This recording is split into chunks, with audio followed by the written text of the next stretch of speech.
Hoje gostaria de compartilhar a palavra de Deus, continuando nestas 24 divisões dos sacerdotes. A palavra da vida se encontra em 1 de Crônicas, capítulo 24, versículo 7 até versículo 19. Hei de ler para vocês a primeira sorte para Jeoribe, a segunda para Gedaías, a terceira para Arim, a quarta para Sheorim, a quinta para Malquias, a sexta para Miamim, a sétima para Acós, a oitava para Abias, a nona para Jesua, a décima para Secanias, a 11ª para Eliasib, a 12ª para Jaquim, a 13ª para Upá, a 14ª para Jezebeabe, a 15ª para Bilga, a 16ª para Imer, a 17ª para Ezir, a 18ª para Apises, a 19ª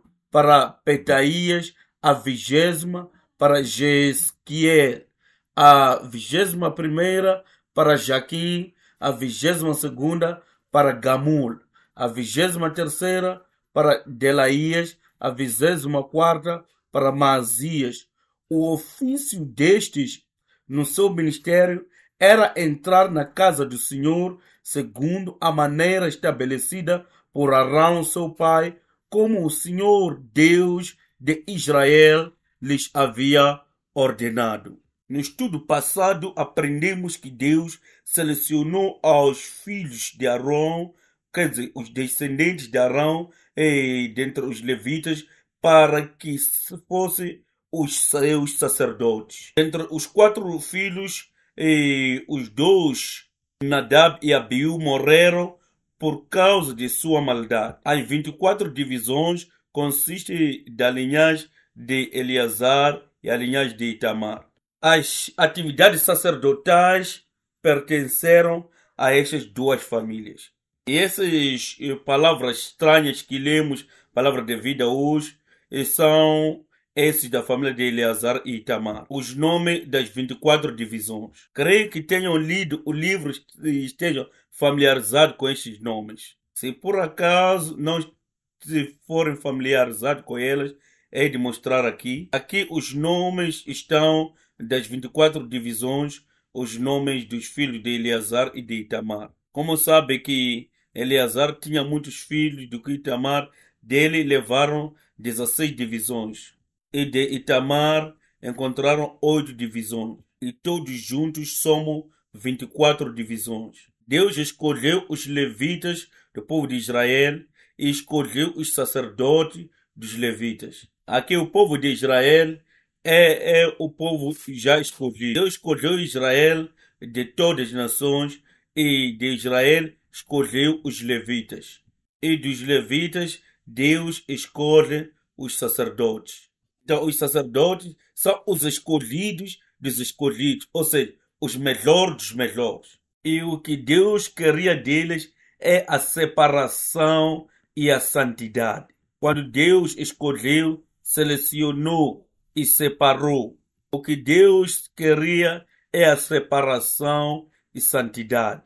Como já aprendemos nos estudos passados, Deus deu prescrições até detalhadas de como e com que eles poderiam ou não casar. Dizia lá, você pode se casar com esse tipo de mulher e não pode se casar com esse tipo de mulher. Havia muitos casamentos que os israelitas ou até os levitas poderiam ter, mas os sacerdotes não.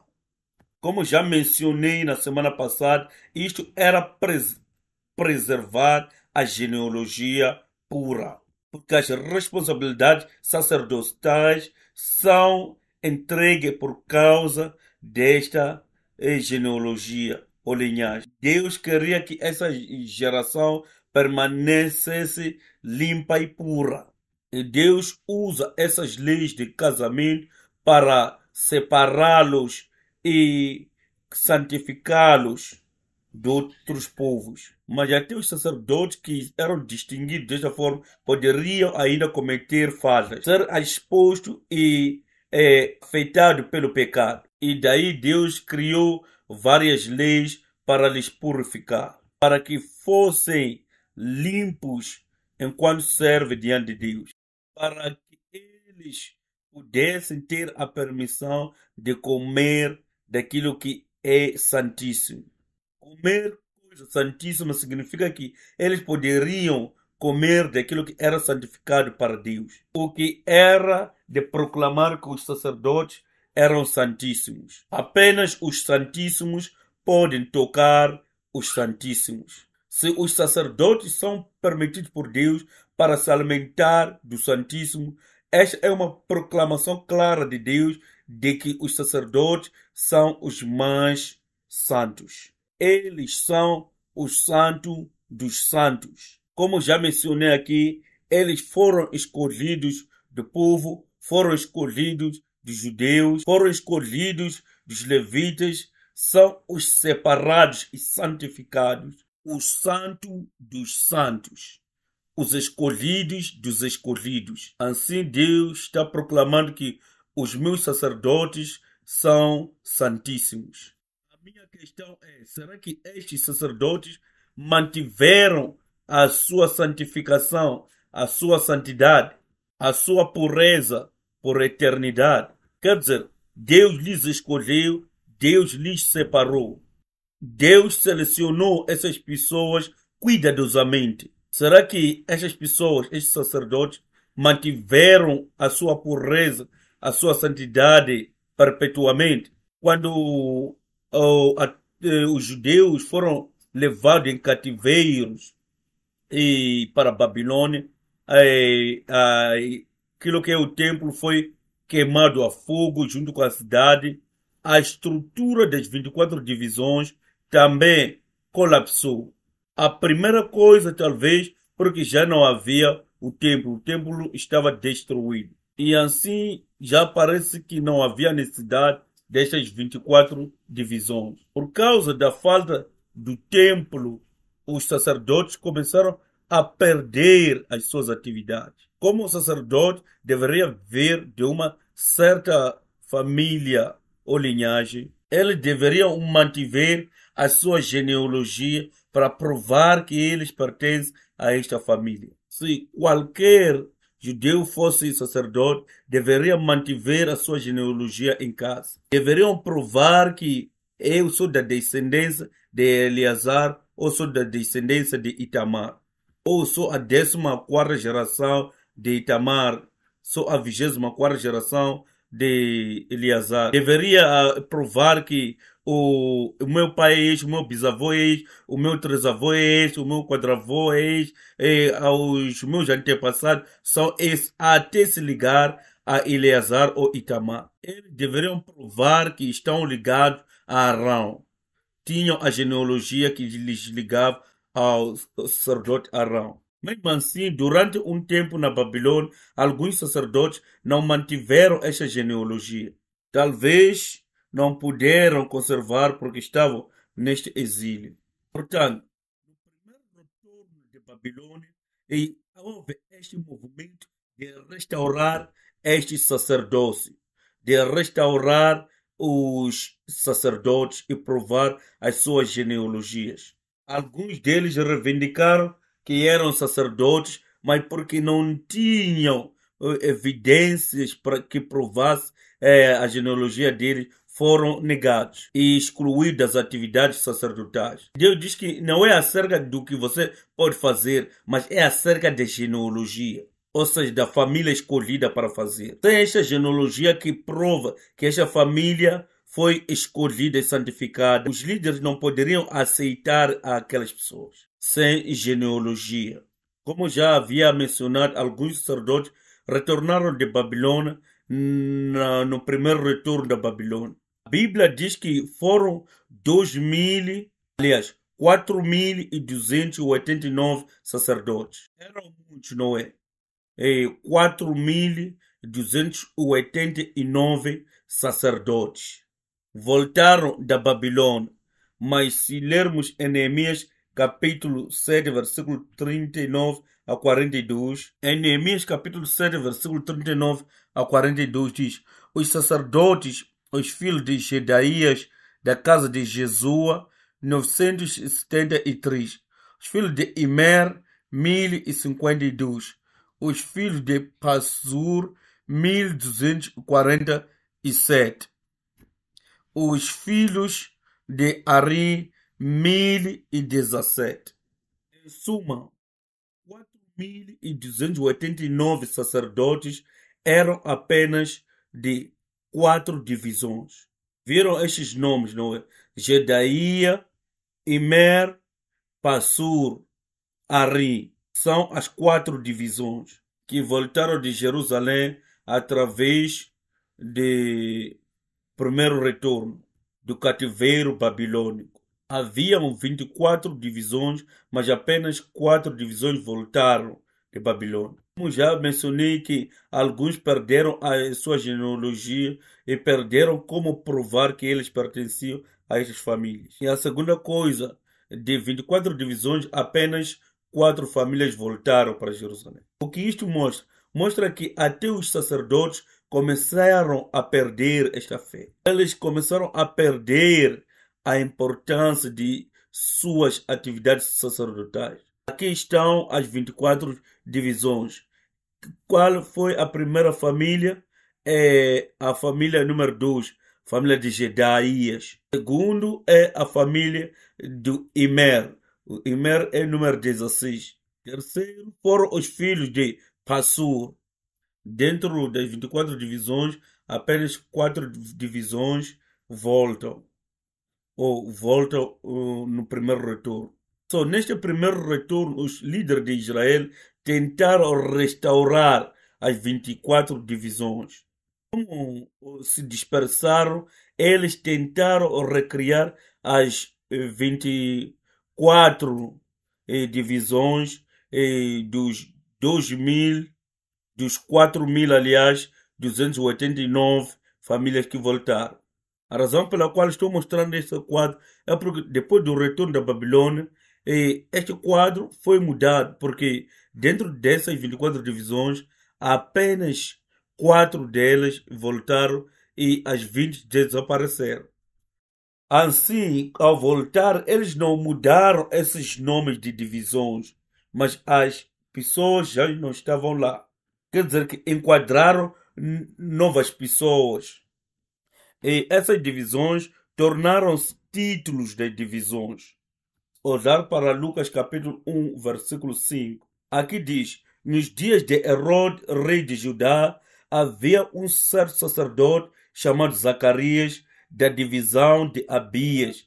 Ele tinha como esposa uma das filhas de Arão. E o nome dela era Elizabeth. Haviam voltado 4 famílias, mas no tempo de Jesus diz que havia uma divisão onde pertencia a Zacarias, que era a divisão de Abias. A divisão de Abias nunca voltou do cativeiro babilônico. Quando eles voltaram da Babilônia, mantiveram aqueles nomes de divisões como títulos. Jearib, Gedaías, Arim, Seorim, Malquijá, etc. Mantiveram esses nomes como títulos. Os nomes das divisões nunca mudaram, apenas mudaram as pessoas. Como já mencionei, que até os sacerdotes perderam o seu coração, perderam a sua fé, perderam sua genealogia.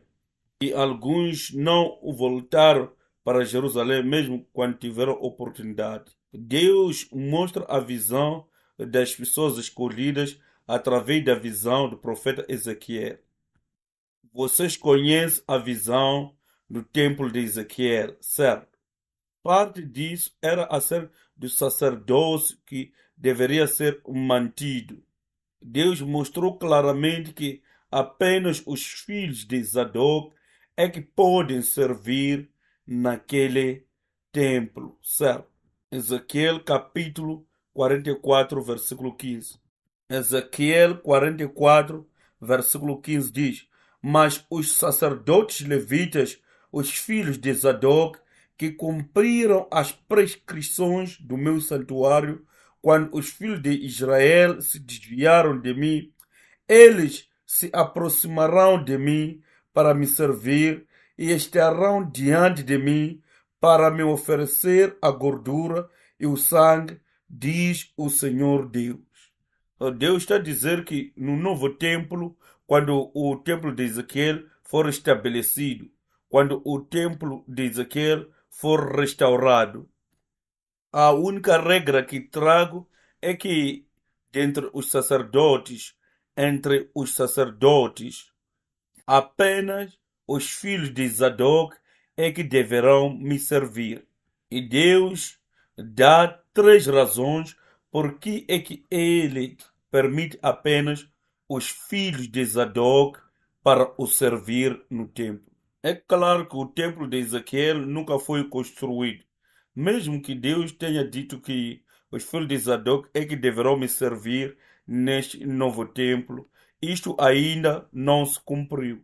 Quando reconstruíram ou construíram o templo de Zorobabel, não seguiram a esta ordem.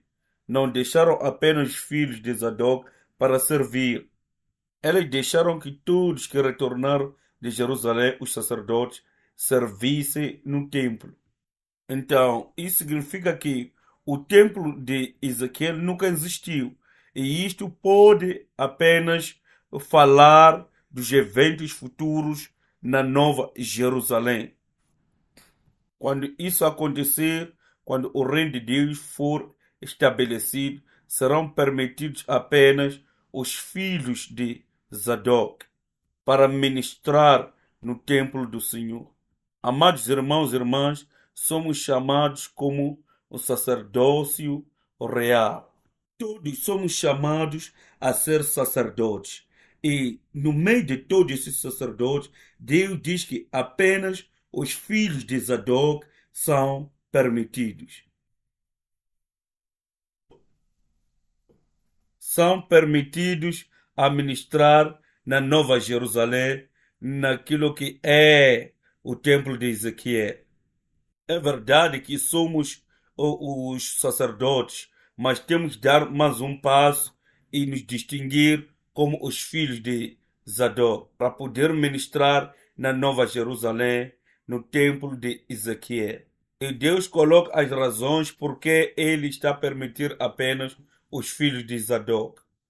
Pessoas incircuncisas foram trazidas no templo por outros sacerdotes. Ezequiel capítulo 44, versículo 7. Diz que, porque vocês levaram estrangeiros incircuncisos de coração, incircuncisos de carne, para estar em meu santuário e profaná-lo, a saber, o meu templo, quando oferecem o meu pão, a gordura e o sangue.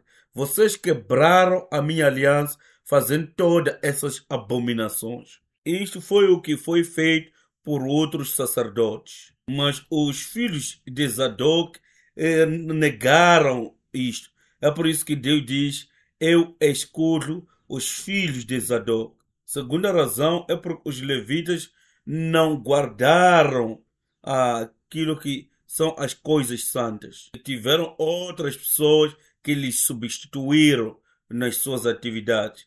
Ezequiel, capítulo 44, versículo 8. Diz que vocês não cumpriram as prescrições a respeito das minhas coisas sagradas, mas constituíram estrangeiros para executar o serviço no meu santuário em lugar de vocês. Por esta razão, Deus escolheu a família de Zadok.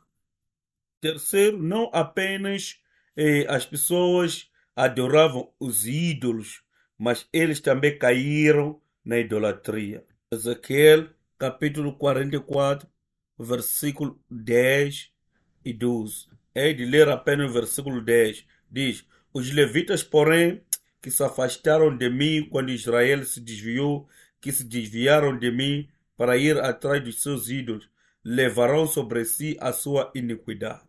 Estes sacerdotes estavam a levar o povo a adorar os ídolos e eles também caíram na adoração dos ídolos. Assim, Deus rejeita estes sacerdotes de prestar culto em sua adoração no templo, mas apenas dá este privilégio para os filhos de Zadok. Este é apenas um testemunho de que a maioria dos sacerdotes, quer dizer, todos os sacerdotes, exceto a linhagem de Zadok, haviam perdido a sua consagração, haviam perdido a sua santidade, haviam perdido o seu lugar, haviam perdido a sua pureza. Havíamos mencionado anteriormente, junto nesse estudo, que o trabalho ou a tarefa dos sacerdotes é manter esta separação, manter esta santidade, manter esta pureza. E que se por falta de se aproximarem do funeral, eles deveriam correr para se purificar. Agora, olhando para a razão por que os outros sacerdotes não foram permitidos servir no seu templo, podemos ver que todos violaram a lei do Senhor, tornaram-se todos impuros, tornaram-se todos profanos, tornaram-se todos corruptos.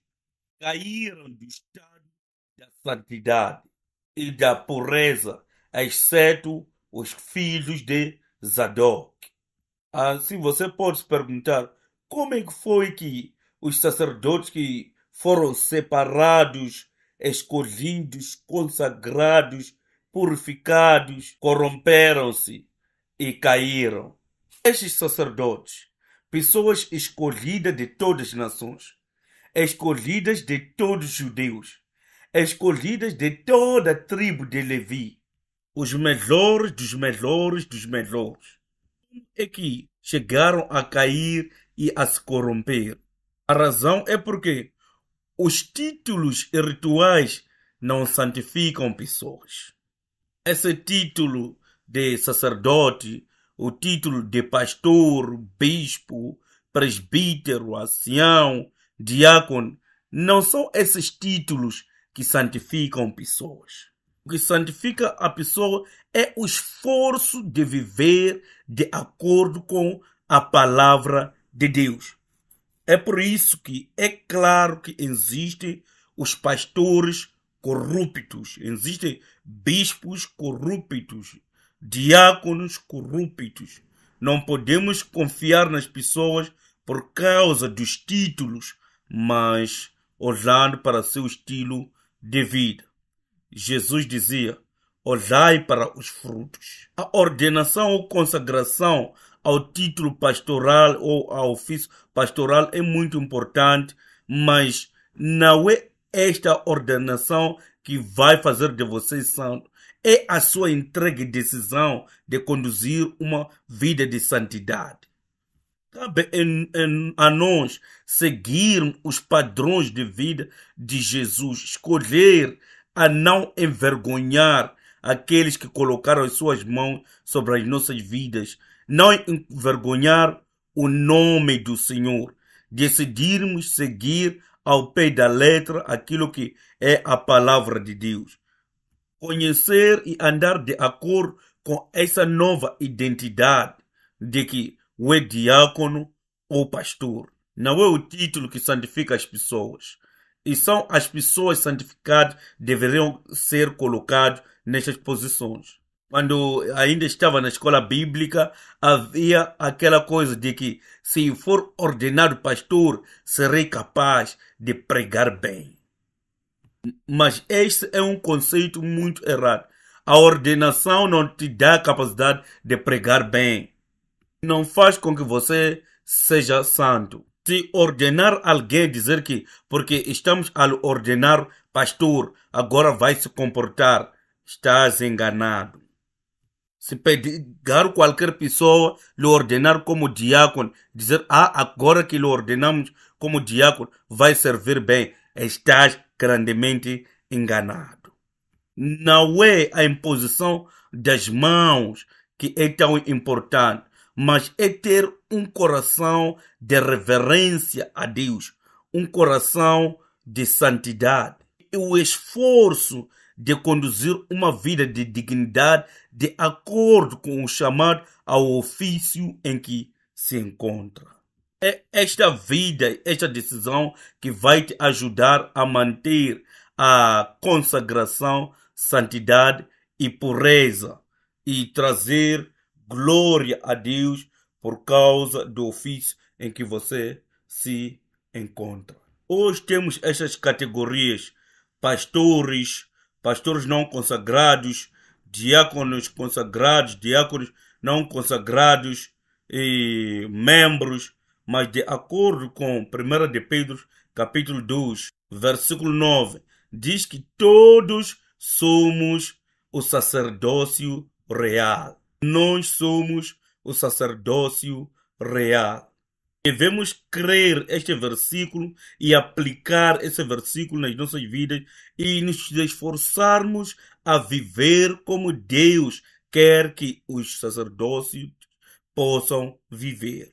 Pois Deus já nos ordenou, já nos indicou como seus sacerdotes. Mesmo no meio destes sacerdotes, Deus vai separar os sacerdotes comuns e os filhos de Zadok. Para que nos tornemos os filhos de Zadok, precisamos nos esforçarmos aquilo que é conduzir uma vida de separação, uma vida de dedicação, uma vida de devoção e uma vida de santidade. Devemos nos esforçar a nos aproximar a Deus através da oração e a nossa vida que dignifica o nosso chamado. Devemos nos tornar os filhos de Zadok. Já lemos, diz que, mas os sacerdotes levitas, os filhos de Zadok, que cumpriram as prescrições do meu santuário, quando os filhos de Israel se desviaram de mim, eles se aproximarão de mim para me servir e estarão diante de mim para me oferecer a gordura e o sangue, diz o Senhor. Desta forma, Deus dá permissão apenas aos filhos de Zadok para ministrar para ele. A questão agora é como é que podemos nos tornar os filhos de Zadok? Quem são os filhos de Zadok? Enquanto eu meditava nisto, encontrei algo muito interessante. Descobri que a primeira vez na qual essa palavra ou equivalente do sacerdote, e já sabe que em hebraico é Kohen, que esta palavra Kohen é usada na Bíblia. É em Gênesis capítulo 14, versículo 18, certo? E diz que Melquisedeque, rei de Salém, trouxe pão e vinho. Agora ele era sacerdote do Deus Altíssimo. O primeiro sacerdote que aparece na Bíblia, o nome dele é Melquisedeque. Este Melquisedeque, este termo, é conjunto de duas palavras. Mel, que significa o rei. Zedek, significa Zadok. E apenas os filhos de Zadok serão capazes de ministrar. Filhos de Zadok serão eles apenas a ministrar no novo tempo. E, pela coincidência, talvez, o primeiro sacerdote a ser mencionado nas escrituras, o nome dele é Melquisedeque. Quer dizer, o rei de Zadok, ou o rei da retidão, ou o rei da justiça. Por essa razão que Melquisedeque é traduzida o rei de justiça, porque Zadok significa justiça, e Zadok tem o mesmo significado. E nesta passagem diz que Melquisedeque, rei de Salém, então é conhecido como o rei da paz e também o rei da justiça. E ele é o primeiro sacerdote a ser escrito na Bíblia. Se olhar para Hebreus capítulo 5, versículo 6, Hebreus capítulo 6, versículo 20 e capítulo 7, versículo 17. De ler para vocês, assim como diz noutra passagem, você é o sacerdote perpétuo de acordo com a ordem de Melquisedeque. A quem se refere? A Jesus Cristo. Jesus é referido como sacerdote de acordo com a divisão de Melquisedeque. Hebreus capítulo 6, versículo 20 diz: onde Jesus, como precursor, entrou por nós, tendo se tornado sumo sacerdote para sempre, segundo a ordem de Melquisedeque. Em Hebreus 7, versículo 17 diz: porque dele se testifica, você é sacerdote para sempre, segundo a ordem de Melquisedeque. Portanto, os sacerdotes filhos de Zadok que vão servir no novo templo, significa que são os crentes, os seguidores de Jesus Cristo. Aqueles que são sacerdotes de acordo com a ordem de Melquisedeque. Deus vai permitir com que apenas aqueles que seguem a ordem de Melquisedeque, aqueles que seguem a ordem, a divisão de Jesus, aqueles que estão amparados com Jesus Cristo, estes apenas vão ministrar para Deus. É disso que a Bíblia testifica.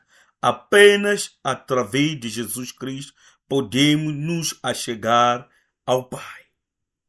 Apenas através de Jesus Cristo podemos nos achegar ao Pai.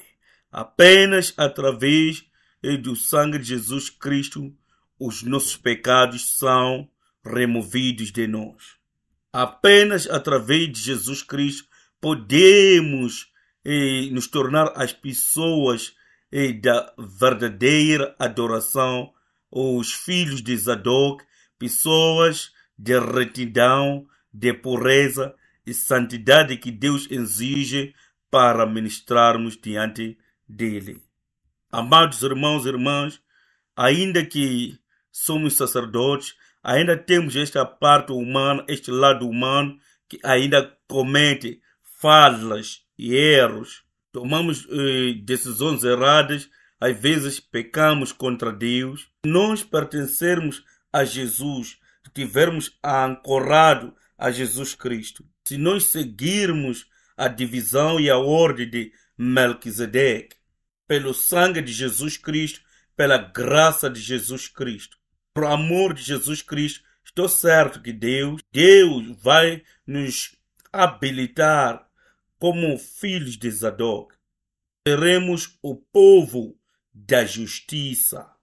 Assim seremos as pessoas que seguem a ordem de Melquisedeque.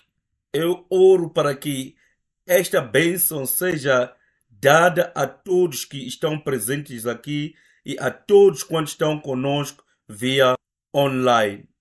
Amém. Depois do retorno do cativeiro babilônico, como já mencionei que a partir dos sacerdotes das 4 divisões, Josué foi o primeiro sumo sacerdote depois do retorno da Babilônia. Ele tentou reconstruir as 24 divisões, mas apenas conseguiu 22 delas. Depois o sacerdote Joaquim começou a organizar até 20 divisões. Mais tarde, o sumo sacerdote Eliasib organizou até 21 divisões.